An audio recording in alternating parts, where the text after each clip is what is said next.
Mahigit 3 dekada hinanap ni Julius Manalo, isang Filipino-Korean na pulis, ang kanyang inang Koreana.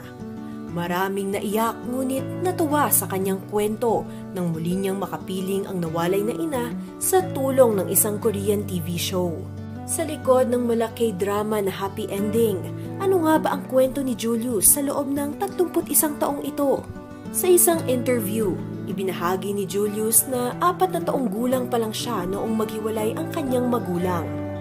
Noong una, nakatira siya sa Korea kasama ang kanyang ina at ilang kamag-anak, hanggang sa napagpasyahang tatay niya na ang mag-aalaga sa kanya sa Pilipinas. Walang kaalam-alam si Julius noon na hindi niya na muling makikita ang kanyang ina. Ang naalala ko dyan, yung nasa airport kami, naglulupasay sila na umiiyak talaga sila. Ako, kaya ako nagbababay lang. Ang sabi kasi nila sa akin, pupunta lang daw ng Amerika. Then after 2 weeks, babalik ng Korea ulit. Pagdating ko ng Pilipinas, doon na nila inamin sa akin na wala ka sa Amerika, nasa Pilipinas ka.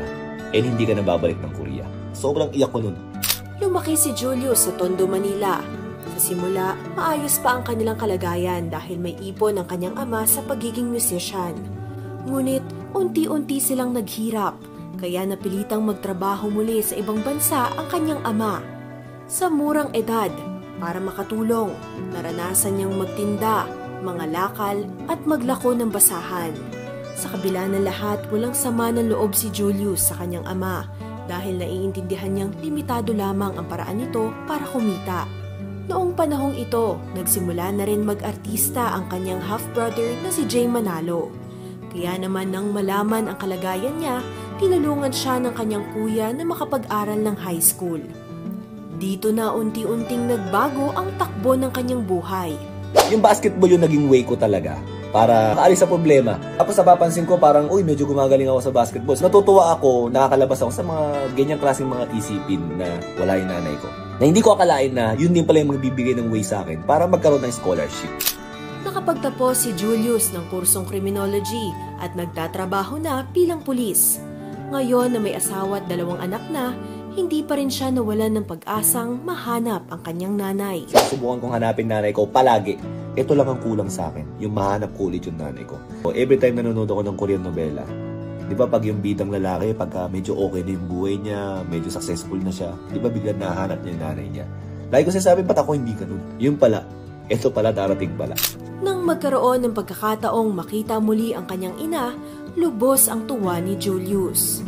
Pagyakap ko nun, parang bumalik ako, isip ko, pati yung katawan ko, pakiramdam ko lahat nung 6 years old ako. Yung huli ko siya nakita. Feeling ko talaga naging bata ako. Sa kabila ng hirap na kanyang dinanas, ang mahalaga kay Julius ngayon ay natupad ang kanyang pangarap. Maging matagumpay sa buhay at muling makita ang kanyang ina. Sorry siya na sorry sa akin, di ba? Sinasabi niya nga na everyday na dumadaan na lalo siya nagsisisi sa ginawa niya. Dumating pa sa point na hindi niya na pwedeng bawiin yun eh. Hindi niya na rin ako mahanap, hindi niya alam paano niya ako hanapin eh.